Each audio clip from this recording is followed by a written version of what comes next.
of the inner geekdom is solidified, and did we see the greatest Schmoedown match of all time? The Schmoedown Rundown starts right now.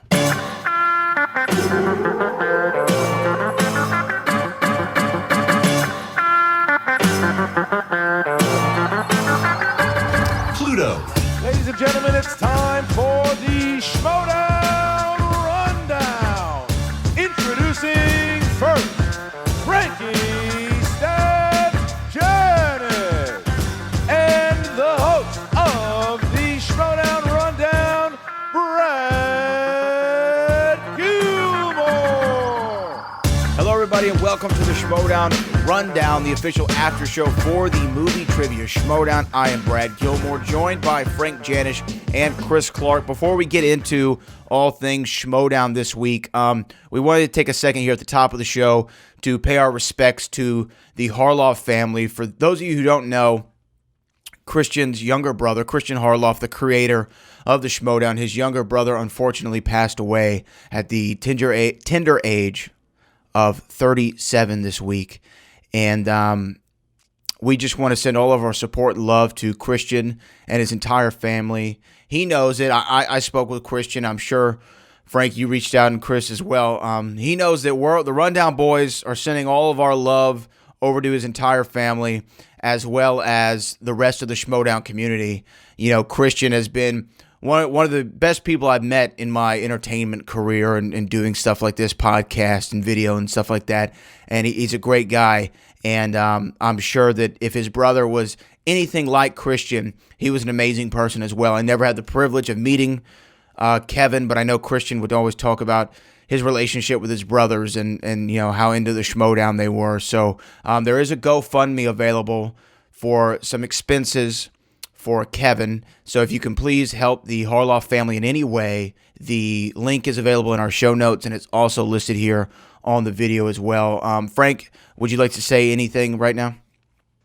You know, I just want to say that my heart goes out to the entire Harloff family. You know, Kristian's meant a lot to me in this space, in the Schmoedown community. And, you know, it's been a rough few weeks here for Kristian and Collider and now Kristian's family. So I just, you know, nothing but good thoughts going his way, his family's way. And, you know, I continue to keep them in my thoughts. And, yes, please, if you can, donate to the GoFundMe, because any amount helps. Chris, would you like to say something? Yeah, Kristian is a rock star. He's one of the most important people to all three of us here on the panel. He's given us a lot of opportunities that cannot be underestimated. The other thing is, though, Kristian created something that brought everybody together, and that cannot be underestimated. And the fact that he's going through all of this loss between his brother and sadly Schnepp, this has been a rough year, and my heart goes out to him and his family. And I just wish that I just wish him the best and wish his family the best, and prayers to all of them. As Brad said, the link is in the layout. Also, we are streaming this Friday night, so if you can, the link is in the description. If you can donate to that GoFundMe, rock that sucker. Absolutely. So once again, our thoughts and our prayers and all of our love are with the Harloff family right now in this time of need, obviously. So, Kristian, we love you, buddy, and we'll I'm sure we'll talk soon. To move along, though, and to get to Schmoedown-related topics, we do have to do something here at the top of the show. We have to make some noise for the Patreon giveaway recipient. The Patreon giveaway recipient this month, for the month of July, is, you ready for this? Frank, are you ready to hear the Patreon recipient? Because this is big news. Oh, I cannot wait. And by the way, I want to say, we didn't forget. We suck at this. We're supposed to announce this every first show of the month, and I think we've probably done it correctly maybe once or twice. So, I mean, yeah, no. Brianne, we love you. We don't do this intentionally. I'll use my own saying on ourselves today. We're idiots. It comes from upbringing. We are. But this month's Patreon recipient will receive a photo of Tom Dagnino, a postcard from Breanne Chandler herself, and a paper with some of Ken Knapsack's notes from the match between Ben Bateman and Dale the Dude. Chris, I don't know if you can put the picture up of all the stuff that they're going to be receiving on the screen. That'd be great. So the Patreon giveaway recipient for the month of August is Mr. Matthew Rohr. Growl, growl, everybody. Matthew Rohr is the Patreon giveaway recipient. Congratulations to Matthew Rohr. I hope you're watching the Schmoedown. You are the recipient this month. So let's move along now that we have that out of the way as well. And Frank, let's talk about it real quick. Right now, you're on the road. You're out of town. You're in La La Land. Yeah, special assignment. You're on special assignment. You're with Patrick Clark over there in in beautiful Los Angeles, California. I know that there's going to be some major Schmoedown matches occurring during your trip out there. A lot of them. We're not going to speak to the ones that are, I think, being recorded tomorrow, but you will be there. I will be there, and Kristian says at the end of the Kalinowski match, what's going to be taking place for the rest of this month. So there's your clues. That's all. There's your clues as to what could be occurring. Yeah. So I know that you're excited. That's why you're an audio only, and we expect a lot of great interviews from some of the players for next week's show. So you got to do that, Frank, or your whole thing's going to be a failure. Oh, okay. Well, I better make a note of that. But given how well we take notes here, don't expect me to remember. I'll send you a text. Yeah, okay. Text. That's good. So hopefully that you can remember that. Get it like a skywriter. Get a skywriter too, just in case. Yeah, I'm gonna do it like Wicked Witch of the West style. Like have a broomstick and she just carves it. I'm gonna get you, Dorothy. Yeah. But let's talk about the week that was in the Schmoedown as much as we can here, because it was quite a crazy week. And I think it might have been the last recording we did or the time before. I received a message from Kristian Harloff saying, we just witnessed the greatest match in Schmoedown history, and it's Mark Konopik versus Rachel Cushing. That's the greatest match I've ever seen. This is what Kristian said. And so there's a lot of hype for it, and we're going to break it down. But I say let's go in reverse order. Let's start with, these are the semifinals of the Inner Geekdom tournament, both of the matches. Let's start with Friday's match first.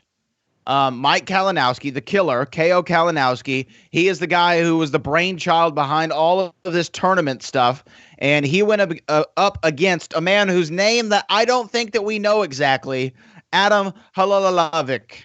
And Adam Halalavic and KO had a match, but all due respect to Adam Lavick, I think it was a very one-sided affair, although Adam Lavick had a great round too. Frank, what was your analysis overall of KO versus Adam?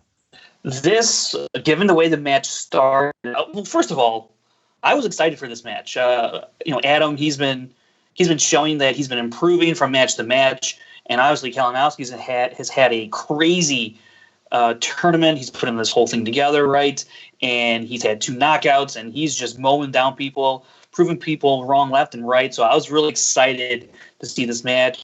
I knew Adam was going to be hyped for it, and he certainly was. And then after the way the match started and then ended, I was very surprised all throughout, because it didn't start great, but it ended really strong. And in the end, it ended up being a better match than I thought it was going to be when it first started. Yeah, I mean, early signs did not point to success for Adam Lavick, and he had an uphill battle. I believe, I'm off the top of my head, you're the stat man. I know Mike Kalinowski went perfect in his round number 1, and Adam Lavick, I believe, got, 4 points? 3. 3 points. Okay, 3 points. And it was, I believe, at one point 7-1. I think Mike Kalinowski went the first 6 questions, and Adam Lavick did not know a single one of them. I don't know what you attribute that to, because I, not being a Intergeekdom player or being somebody who competes in Intergeekdom, I didn't find the questions in round one to be, I mean, that difficult, especially to a player who, and I mean, who am I to say, but especially to a player who's gotten to the semifinals of the Intergeekdom tournament. What do you attribute Adam Lavik's slow start to? It's hard to say. I know in his post-match, he says that he knew some of these answers, he just couldn't pull it. He was drawing blanks. And unfortunately, he got a series of these in the first round. And Jen talks about, you can't really blame it on the lights, and Adam didn't either. And he just said, I think it's just one of those days where, it's a match where you're just drawing blanks on some easy questions or gettable questions. And it just so happened to have more than one in the first round for him. And I got to say, after question 3, I said, this one is quite over, because being down 3-0 Kalinowski, given the way he's played, sure, anything can happen, but, man, it's going to be an uphill battle. And then he missed the 4th question. Then he missed the 5th question. Then he missed the 6th question. And I was throwing the towel, man. This is absolutely this is murder of the 10th degree. I mean, 6-0 in a semifinal Intergeekdom match against Mike Kalinowski, someone who's been performing at such a high rate here. I just didn't see any way he could pull out a win after being down 6 points. It's incredible. And on top of Kalinowski getting a perfect first round, including the bonus for 11 points, it couldn't have started any worse for Adam Lavik here. Yeah, I mean, this is probably one of the worst starts maybe in the history of the game. I mean, it's definitely up there. I can't recall. I know it's probably happened, but I can't recall another match where one competitor was going perfect and the other one was hitting 0, 0, 0, 0. I mean, that's a pretty bad way to start out. But to go to round number 2 real quick, Adam Lavik did make some sort of a comeback when he got DCEU and was able to tie up the round. I mean, I know now, of course, Mike Kalinowski hadn't gone yet, but he was able to tie up the round in round 2. And when Mike Kalinowski was going up, it was 11-11. So a pretty good comeback for Adam Lavik. But I still was like, okay, if nobody's ever come back from a 5-point deficit, do I really think somebody who was down 11-3, 8 points or whatever that is? I'm not good at math or taking notes. An 8-point deficit. Do I really think they have a chance even if they tie the round? So I still thought the writing was on the wall, and it would have to be a miracle for Adam Lavik to accomplish anything even remotely resembling a win. But tying up the round, 11-11, he was definitely going down swinging. Yeah, this was, and look, here's where it's got to really sting for Adam, because not to jump too far ahead, because he goes perfect in the 3rd round too, but he doesn't miss a question from here on out aside from the steal opportunity. And then you have to go back and think about, what if he did, whatever in first round as opposed to what he did do, and that's gotta hurt real bad if you're Adam. But he gets DCEU. That's been a strength of his, and he proved it once again. Not allowing Mike to get a steal opportunity, and what he did was he basically canceled out the fact that Mike could KO him by tying it up at 11-11. Even if Kalinowski went perfect, 5 for 5 for the full 10 points, he was not going to be KO'd. So he took that off the table right away, and so hats off to Adam for pulling that off. And it's just a crazy turn of events from the first round performance to the second round. It was incredible to watch. I mean, it was next level. It was next level for Mike Kalinowski. So let's talk about this stuff. I wanted to bring this up in regards to Mike Kalinowski's round number 2.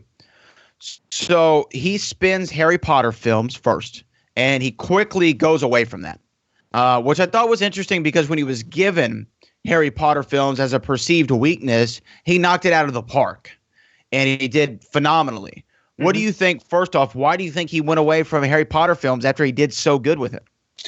Well, I got to go back to what he said in the post match. He doesn't have weaknesses. He has varying degrees of strengths. And I mean, if that's not, hold on.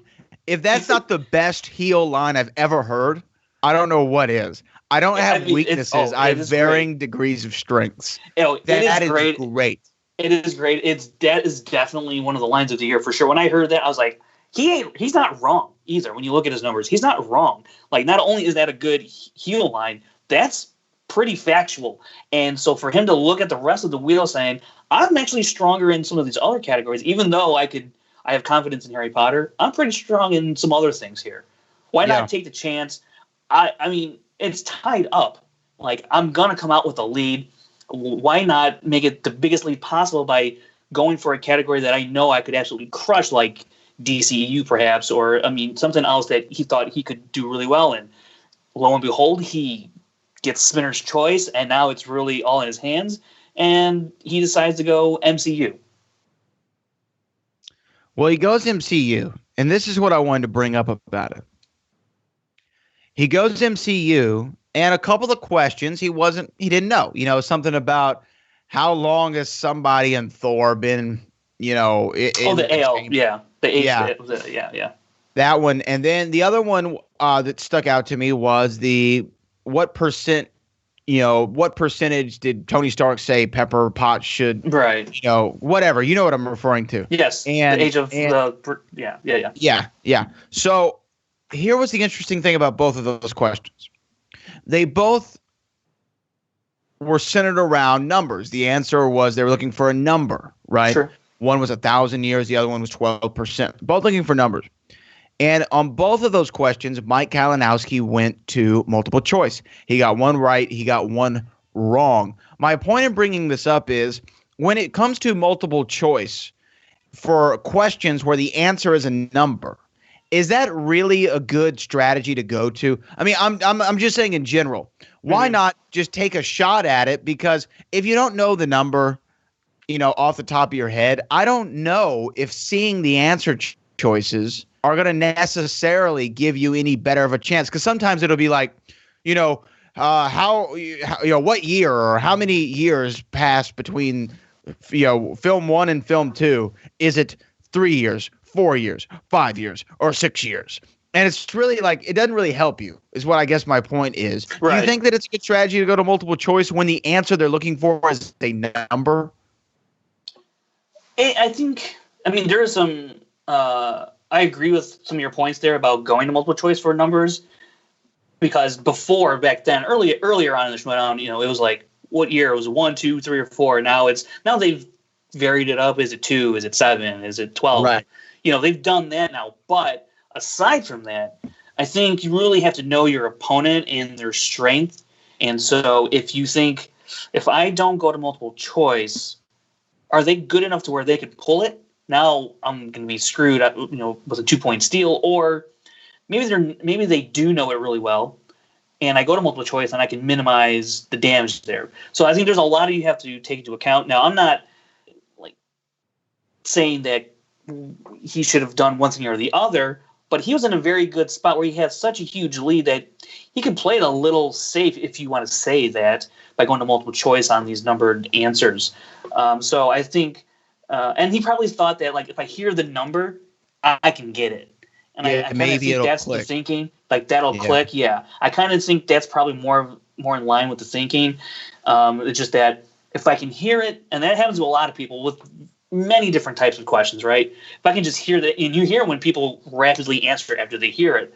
So maybe he thought, if I could hear it, it'll click and it'll make sense. Or I hear a number that makes sense, and I can figure it out that way. So, and in which case you're still minimizing damage, though, by limiting it to a 1-point steal if you do miss, which he did, and then he didn't get bit by it. But I think that's kind of maybe the thinking that he had going on in his mind. No, I get that. I don't know if it was a major point for me to bring up, but I've always noticed when people go to multiple choice on numbers, I don't think it's really just ever fares out that well for them. Maybe you're right. Maybe they're just hoping that something clicks in their head to where like, oh, yeah, I remember 12% sounds right? Because like on the Pepper Potts one, I thought, is it 10%? Because I knew it was a low number. I was like, is it 10%? And and it ended up being 12. So I think if you had heard that, if you were thinking 10 and then you hear 12, you're like, well, maybe it's 12 then, because I knew it was a low number. But so and then it ended up being 12. So that could happen, or it could not. Yeah, or it could go the way of the Thor question, where it's like 500 years, 1,000 years, 2,000 years, 10,000 years. Yeah. It really doesn't help you. It's just a shot in the dark at the correct answer at that point. So, anywho, let's move on, though, to round three. Round three, as you said, Adam Lavick had a deficit. What was the deficit when he went into round three? What was the 18-11. 18-11. Yeah. Yeah, I thought it was 8 points. So it was a 7-point lead going into round number 3. We pretty much know, even if you go perfect on it from Adam Lavick, Mike Kalinowski had to do very little work in order to, win the game. What did you think overall? Adam Lavick, of course, though, did go perfect, which was a nice addition for him, which was a nice way to stay in the game and make it a little bit more interesting. But did you ever think the finish or the victor in this match was in doubt? Not really, but with Adam going perfect for the full 10 points, he did, in fact, put some pressure on Kalinowski to answer a couple questions. I mean, it didn't really matter if he hit the 2-pointer or not, but if he misses if he misses the 3 and he's only got his 5 now, I mean, now you're talking about some real pressure here. Even if he hits the 2, misses the 3, he's still got to hit the 5. So he still had to hit 2 questions. Or, really one if he missed the first 2. So there is some pressure there that I thought was not going to be there at all, given the way this match started. So it's pretty incredible that the way it all boiled down to was that Kalinowski actually had to do some work and had to feel a tiny bit of pressure here to answer a couple questions right to seal the deal once and for all, even though throughout 2/3 of this match, he was absolutely dominating. No, yeah, right. But and I get it. He just had to seal the deal going into that third round. But I wish we just got a little bit. And I'm not saying we didn't get fight from Adam Lavick, but had Adam Lavick answered half of the questions correctly of the first 6 that he missed, we could be having a whole different conversation. So I just wish. I don't know how I would love to talk to him on the show sometime. And I know he spoke about it in his post-match interview, but I would love to go a little bit more in depth with him about, what was going on, and when he has now time away from the match, hindsight being 2020, what was really happening in Adam Lavick's mind? Because he said it wasn't the lights that got to him, but something had to spook him in order to turn in a performance from round number 1 like he did. Because he did great in the next 2 rounds. He did phenomenally. So what was it about the round that most people consider to be the easiest of the 3 rounds, to you not come through as well as you have in the quarterfinals and in the first round before? So I don't know, but Mike Kalinowski wins, and of course we know who his opponent's going to be, but I don't want to spoil it yet. We'll talk about what the outcome is and what the finals is going to look like. But let's get into the second match of the week. And this is going to be a bit of an abbreviated movie trivia Schmoedown because... Before we get into that, I just want to point out, because of how well Mike's played in the tournament, I looked at his tournament numbers, and he has answered 48 of 53 questions through his 3 matches now. That's close to 91% correct through 3 matches. And you compare that with Rachel's, and then we're going to jump the gun here, but she's answered 50 of 65 for 77% correct. So Mike is, without a doubt, if there's an MVP of the tournament, it's him. Well, that's to be seen. That's to be seen with this finals. That's to be seen with this finals, because only one time in the NBA Finals has a player from the losing team been awarded the Finals MVP, and that was Jerry West. So we're going to get to that in just one moment. We're going to talk about Mara Knopic versus Rachel Cushing right here on the Schmoedown Rundown. We'll be back in a second.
Welcome back to the Schmoedown Rundown. Frank, we got to talk about the match that was hyped up. It was hyped up way ahead of time. I was waiting for it. It felt like a big deal when we finally got to see Rachel Cushing versus Mara Knopic.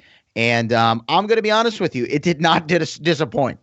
It did not disappoint at all. Sometimes you wonder if these matches will live up to the expectations. And even when we had Rachel Cushing on this show after the collision, we theorized about this match even happening. And at the time, it was not set in any kind of stone at all. We said, would you like to face Mara Knopic? Some people might say that's a kind of a dream match. And she goes, I cannot wait for that to happen. And she seemed excited about it. And I'm telling you, this was a match. This was a match for the ages. What is your overall reaction, Frank, to Mara Knopic versus Rachel the Crusher Cushing? Do you recall Mark Ellis's reaction after the match had concluded? The look on his face. That was me. I know those women were tired, and right. I was tired after watching this match. And exhausted. I can't imagine to the level they were. But mine's like 1% of their level, right? But right.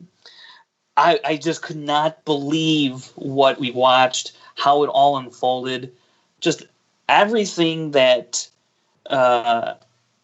laid out before sudden death and then into sudden. I mean, you know what? A lot of people will say, well, not a lot of people, but in the past, maybe a lot, but. This game is, you cannot predict this kind of stuff. I mean, you can try and have things go one way or the other, but you can't control it. And there's no way you could have controlled this match. And that's what makes the Schmoedown so special. When you get weeks or matches like this, anything can happen. And we got something that I don't think I've ever thought of ever happening. 11 questions and sudden death in a semifinal tournament match, nonetheless. Yeah. I mean, that's just legendary stuff. It was pretty crazy, to say the least. But let's start to talk round by round of it. The first round between Mara Knopic and Rachel Cushing. So I was going into this game expecting some kind of craziness, right? And it's almost like when you're watching a horror movie, and at some point there's going to be a jump scare. You don't know when it's occurring, but you're listening to the music, you're following the characters, your eyes start getting real big, and you're waiting, right? And so I was waiting on something to happen for Kristian, who's seen so many of these matches, who's made so many of these matches, to say this was the greatest of all time. I was waiting to see when is this going to occur. And so let's talk about round number one. How did the round number one end up score-wise, Frank, after one round of action? After one round, you had Rachel with 8 points and Mara with 5. So when I saw Mara Knopic only go 50% correct in round number one, I was like, okay, that's odd. We saw her set the world on fire in round number in her first match, and I was wondering if maybe I don't know, maybe she was resting on her laurels a little bit, or maybe both of these women were just ill. Which was the case, right? They were both sick, and they were not feeling well, but they toughed through it. And we're going to talk about Rachel Cushing when it gets to some of the later rounds there, and some of the sudden death rounds. The just look on her face of extreme exhaustion.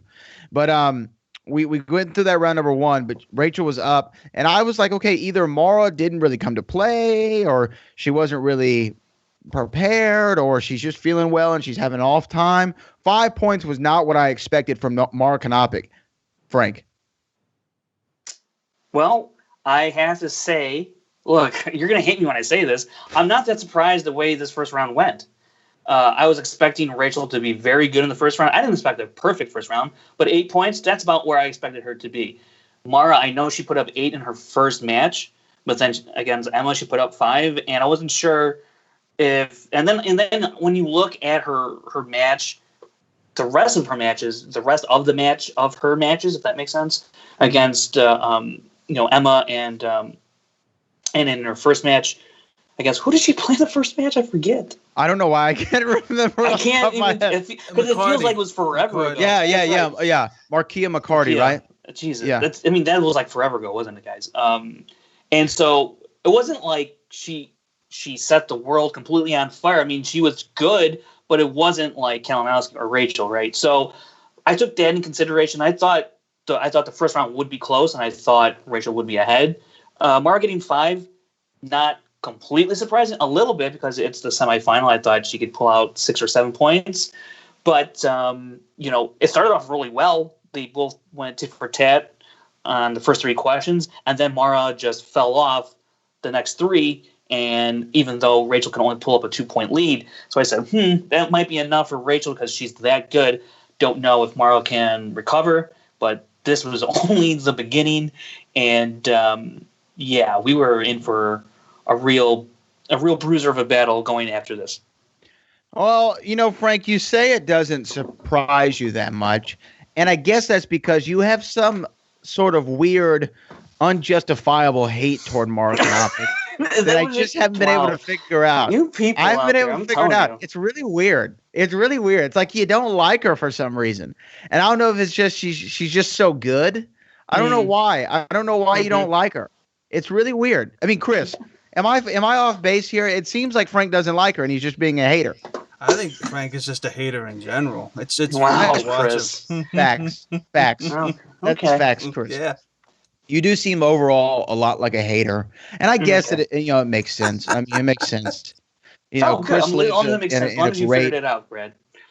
Chris lives in the great Commonwealth of Pennsylvania. A lot of American history, early American history. They got the Steel City, the city of champions. Not too far away from Olympians come from the great state of Pennsylvania. And then you got the great state of Texas where, we just own everything and we kill it all the time and all sorts of stuff. And then, you're from Illinois. Like, I don't know. I don't know what's ever. Yeah. Yeah. Y'all do something out there. He's a pretty good guy, wouldn't you think? Yeah, he's a pretty good guy. I don't know. Aren't y'all known for like wind or something like that? I don't know. So I understand why you're a hater. It might just be like a geographical hate from your end. That's probably what it is. Yeah. Yeah. Yeah. It's just something like it's embedded in you. I've seen a specialist about it, to tell you the truth. You should. You should also download that app, that Headspace app. Maybe that'll help you through some of the trials and tribulations that you're occurring to your unfounded hatred toward random individuals whom you've had no contact with. It is very strange. True. I have had contact. Limited contact. Okay. Well, you're still wrong in your initial verbiage, so. No, I'm not. I'm never wrong. Yeah, you are, though. Yeah, I'm wrong. I am just varying degrees of correct. Okay. Okay. I gotcha. That's good. I'll give you that one. But anyway. Even though it's unoriginal at this point because you had to, steal it from Kalinowski. I gotcha. Okay. Well, Frank, when you have an original idea, let me know. But when we talk about the all right, hold your breath. All right. I don't want to. But 8 points for Rachel, 5 points for Mara. Here we go. We go into round number 2. How does the Wheel of Destiny determine the fates of these two competitors, Frank? So Rachel elects to go first. She lands on mixed bag, and I have no problem. I don't think anybody wants to stay on mixed bag, and so she spins again and ends up on heroes and villains. And that can be kind of a broad category, but she does. Yeah. Pretty well there. I mean, she gets 6 points out of 10 through the 5 questions. So she still maintains a pretty nice lead with Mara due up. So I think things were going pretty good right now for Rachel. Yeah, I mean, it's in her range there. I think that she felt good with her lead. She felt comfortable. I think that even though she was fighting through all of her difficulties health-wise at the time, as was Mara, this was going the way that I think she had planned. And we all knew she wanted a shot at Mike Kalinowski. We knew that she wanted to get at the killer. And I think that she was just, at the time she didn't know, obviously, the finish for Mike and Adam Lavick. But I guess smart money would be on Kalinowski. And she knew she just had to get through this, and she had to feel really confident there. Then Mara goes up, and Mara spins what, Frank, and how does her round play out? Yeah, she gets mixed bag as well in her first spin, and she spins again and gets a marvel, a more suitable category. We saw her get this category, not get it, but have steal opportunities against Emma in her last match, and she did a great job there. She stole 5 questions from Emma when she had marbles. So when this came up, I was like, oh, she's going to have a really good round, and she did. She ended up getting 6 points, But then let's remember that she did get a steal off of Rachel on that fifth question, which is a big deal. I think anytime you can deal a blow like that to your opponent, that takes a little bit of wind out of their sails, even though Rachel had a really good first round and she still maintained the lead here. She was up 14-12 after Mara was all said and done here in round 2. But, I think Mara got a little bit luckier on her category because it's very it's isolated just to Marvel, whereas Rachel, I think, had a little bit of a tougher go of it with heroes and villains. It's all over the place. It was Harry Potter, Scott Pilgrim. She had a question from the losers. We had a couple questions from the losers, actually, in this match. Star Trek, MCU, so it was all over the place. And I think, we haven't really talked about it much, how sick they were. We brought it up. But I think in that headspace and you're going back and forth between different properties and you can't have like a one-track mind of like a Marvel, like Mara did. That takes some extra energy, some extra brain power, and she's already running on fumes to begin with. And so it was a great performance from Rachel, a really great performance from Mara, and she got herself within 2 to trim that lead that was 3. Yeah, and trimming that lead down and gaining some traction on Rachel Cushing was definitely well needed for Mara. That Marvel category to me, though, is always a big question mark because people think, oh, non-MCU movies, so what? Spider-Man and X-Men, or as Kristian Harloff might say, X-Men. But there's so many of those random Marvel movies you just don't think about as Marvel films. You don't think about The Losers. You don't think about Blade. You don't think about Howard the Duck. You don't think about these just random little movies that have taken place over the last 30 years. And you can really find yourself in a trap when it comes to that Marvel category. I think it's very misleading, especially when it comes to inner geekdom. And I think Mara even kind of grimaced at the fact that she got Marvel movies or there was some sort of tell. Well, it could have just been the pain. Or it could have been the pain of her illness. Because like I said, she was in a car accident, so Yeah, that's what I mean. Yeah, she had a somewhat of an accident that she was in, and then Rachel was, of course, not feeling well due to some sort of illness. And the fact that both these women were there and slugging it out like they were, I mean, wow. But let's get into round 3 because because here's the thing. I'm going to go back to what I said at the top when we were talking about this match. I was waiting for something to happen. And I don't think I had seen it yet. I mean, I'd seen 2 people who want to win a match very badly. But I was like, why is this the greatest of all time? Why is this one of the best matches of the year? Why is this a match of the year candidate? So I was trying to figure that out. Then we get to round number 3. And Frank, why don't you tell the folks how round number 3 rounds out? Yeah, so Mara ends up answering her 2 and 5 pointer while Rachel gets her 2 and 3 pointer, which means we end up in a tie here. Rachel had an opportunity to win it, though, on her 5 pointer. The Watchmen question, the Rorschach quote, she could not pull it. I know a lot of people out there said that they felt it was pretty easy. And maybe on a day in which Rachel is healthy and fully, there, and she can devote all her energy to the match, maybe she does pull it out. Maybe, the stress or, of the match and of her illness was too much. I don't know. But for whatever reason, could not pull that answer. So, and the same thing, it could be the same thing that happened to Adam. One of those days where you just draw a blank for whatever reason on something that you think is pretty standard. This could be one of those things for her. I'm not sure her exact thoughts on this question. But, everyone does draw blanks. It happens all the time. And you just hope it doesn't happen here on a 5-pointer to win the match, to send her to the final. So this has got to be really, really tough to go through, given the state of their health, and to know that I could have ended it here, but now we have to go on. But I have to give a ton of credit to Mara because she did push it back to Rachel by answering her 5-pointer. She did what she needed to do. She chipped away at the lead the whole game, and it finally paid off here because with a little bit of luck, Rachel missed, and we were off to sudden death where anything can happen. Anything can happen. That's a great way of putting it. When I saw that this match was going into sudden death and the runtime on the video was still rather lengthy, even for post-match interviews. I was like, oh, here's the moment. This is what was being referred to. Yeah. They're probably about to have the greatest sudden death round of all time. And that's exactly what occurred. This sudden death round was unlike anything that I'd ever seen. Not only would these women get all of these things correct and have all the right answers that they needed to when the other one had a right answer, but when they would both have a wrong answer, sometimes their wrong answer was the same exact answer. Right. Like a mind meld.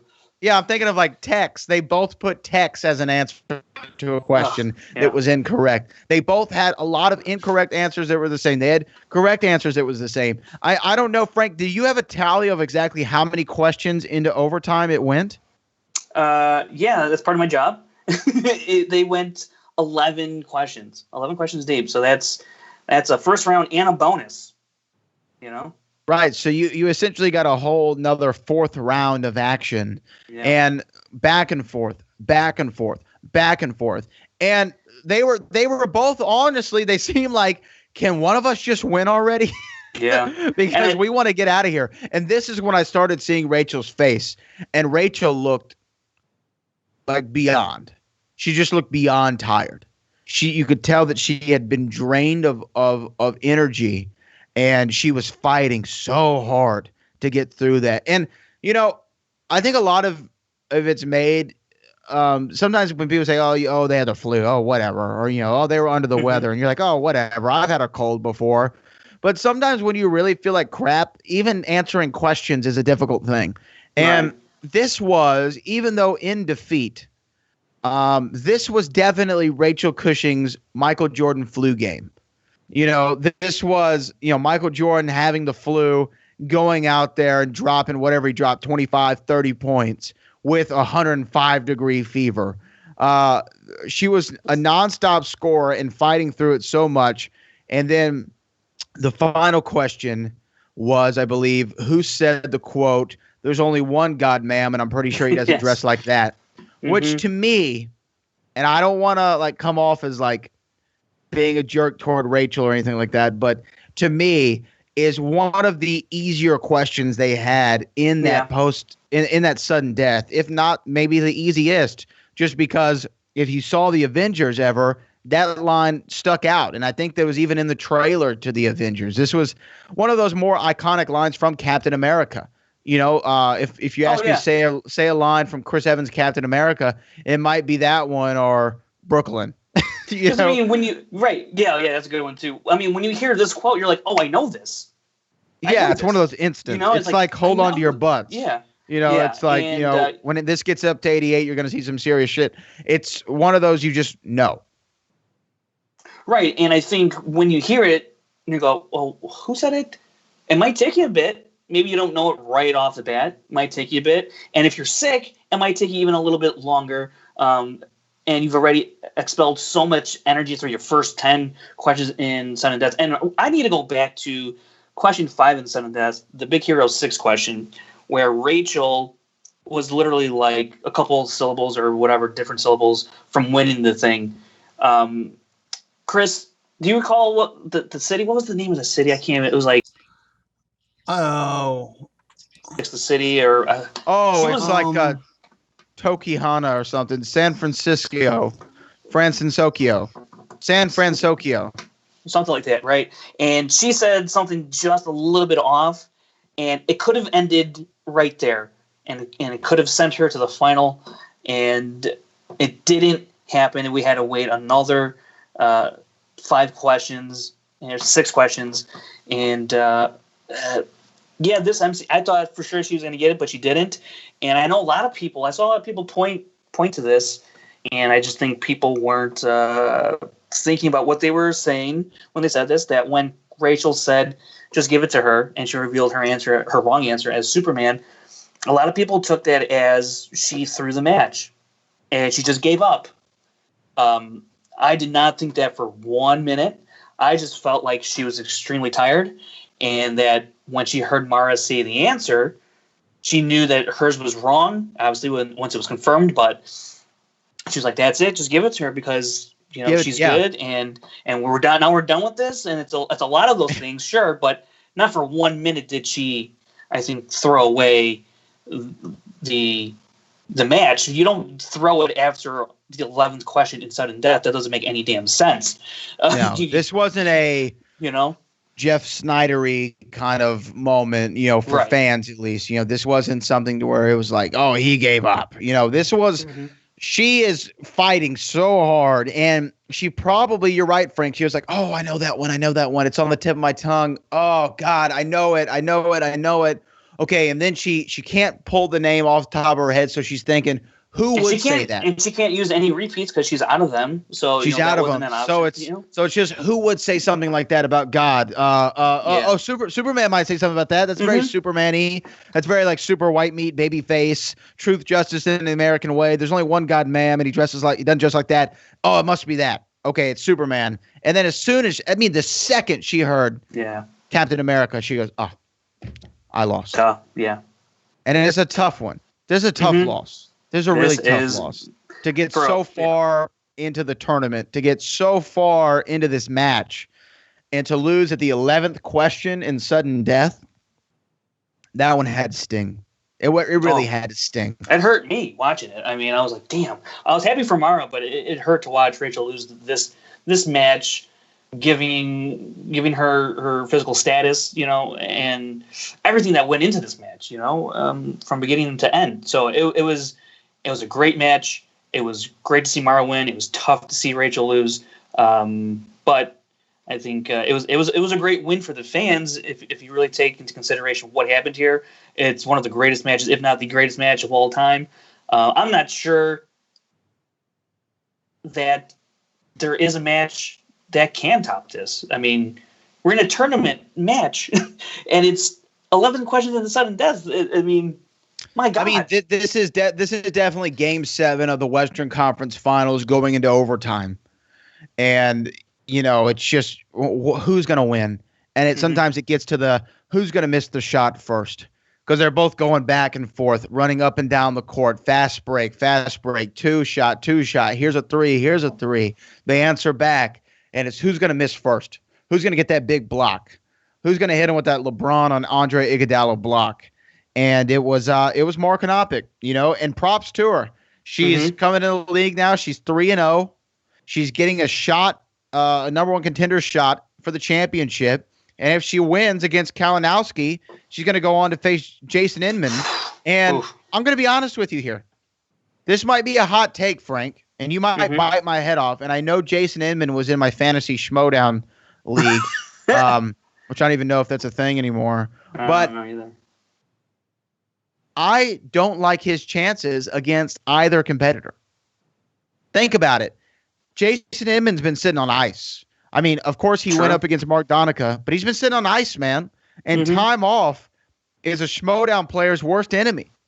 You're not in the thick of it. You're not fighting for it. You're not on a constant grind for it. And Mike Kalinowski's been in this. I mean, this was his whole deal with this tournament was to get a shot at Jason Inman. He's prepared.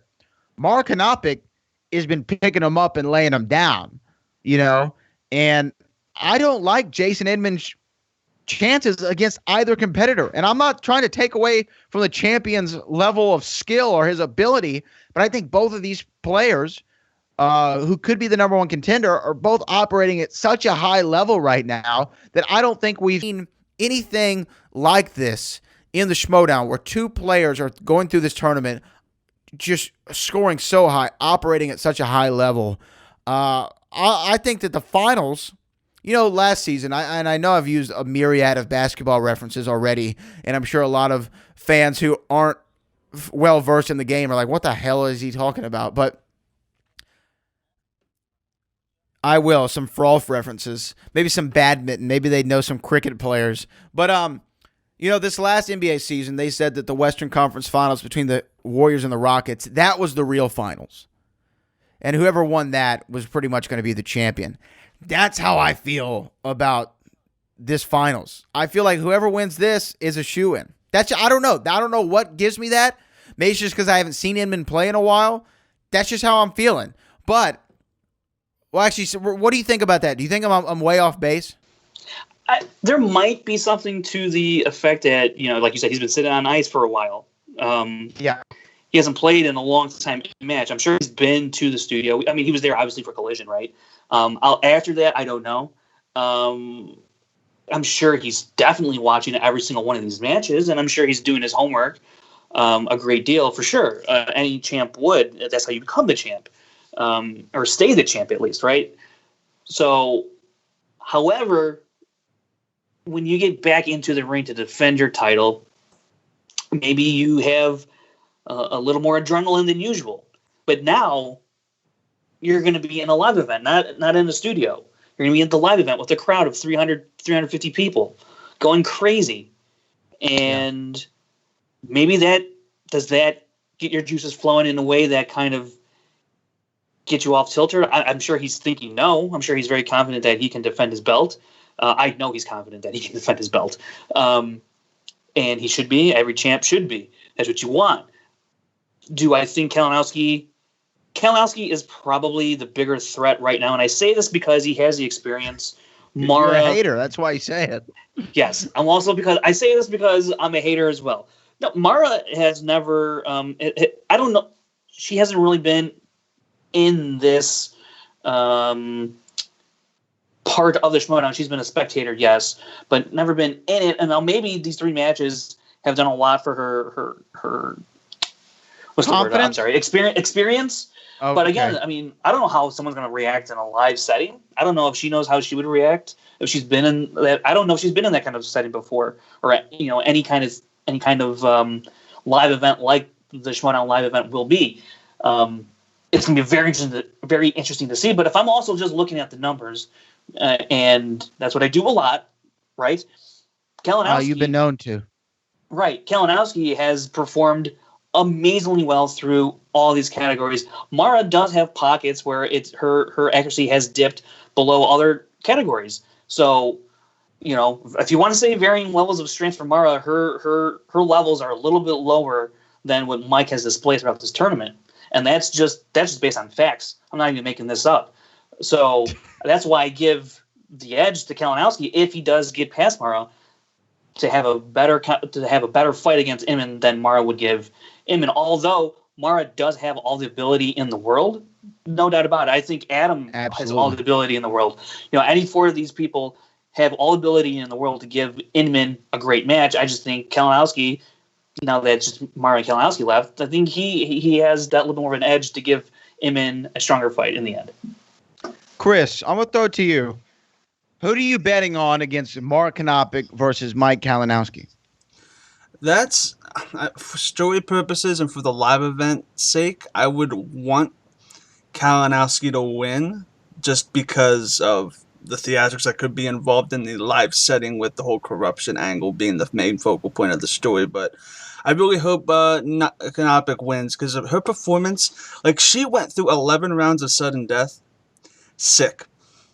Imagine if she was feeling better and she was in that same situation with Mike Kalinowski. He would have been pile drived. He would have been demolished. And I feel like I'm hoping for Konopik. Mara's going to rock it. If Kalinowski wins, it's going to be a good show. But I think Mara has this in the can, though. I'm gonna bet on Mark Konopik in the finals here. I think that she's on a roll. 3-0 is pretty impressive. And we've seen Mike Kalinowski fold before in number 1 contender matches. It's just the truth. These are facts. And there are numbers to back it up. That was not in the Inner Geekdom. It wasn't in the Inner Geekdom. That's a huge point of emphasis. You got to make a line there that was singles tournament. This is Inner Geekdom where he dominates. He doesn't dominate like he does in Inner Geekdom in singles. So I wouldn't point to that and be like, there you go. Well, I'm just saying. Last time we saw in a number 1 contenders match, what happened? He got mathematically eliminated. Sure. Facts. These are facts. And he's been mathematically eliminating people in the Inner Geekdom. So yeah, but it's still movie trivia, like Chris just said.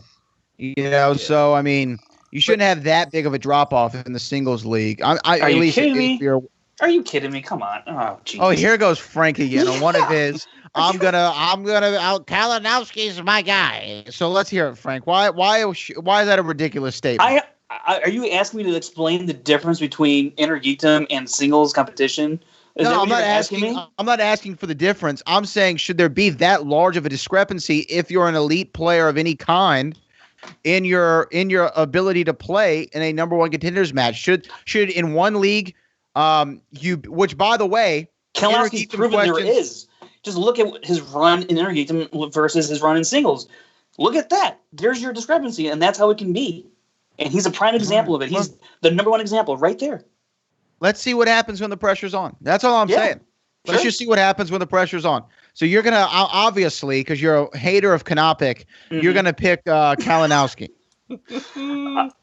Storyline-wise, I want to see Kalinowski win. But for the good of the league overall, it'd be great if Mara won. Oh, you're full of it. You're so full of it, Frank. You're just saying that. You're being a white baby face. Who's going to win? Who's going to win? All right. Guy, is it that hard for you to answer a question? You're like a politician. For the good of the league. What are you talking about over there? Was I wrong in that, though? Was I wrong in that? What? No, look, here's the thing. Yeah. For the good of me being correct, Mark Kanopic should win. And Mike Kalinowski should lose. That's the only thing that I care about. Okay. But what a phenomenal performance. And we'll see what happens.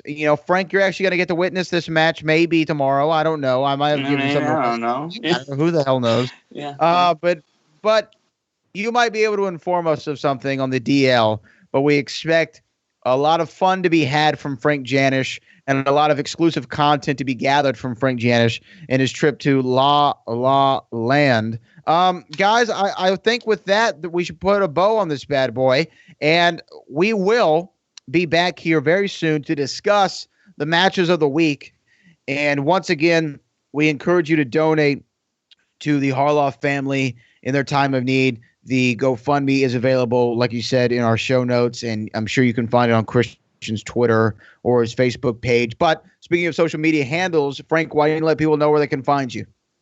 You can find me on Twitter and Instagram at FrankieJ29. I'm not saying there's going to be stuff on my Instagram, but there might be stuff. I don't know. Maybe not. You just have to find out. We're going to have to find out, brother. What about Christopher Clark Columbus? Where can people find you? You can find me on Twitter and Instagram at ChrisClark8788. Those numbers mean nothing. You can also find me accidentally streaming on Collider Podcast Network on Take 3 Productions. Yeah, that happened this week. What's the fun in making an omelet if you can't break a couple eggs? You can find me on all social media at Brad Gilmore. Make sure you follow us at Schmoedown RD on Twitter, and then type in Schmoedown Rundown everywhere else. You can find us there, Instagram, Facebook, all that good stuff. We will be back next week to talk more on the Collider Podcast Network. This is the Schmoedown Rundown, brother.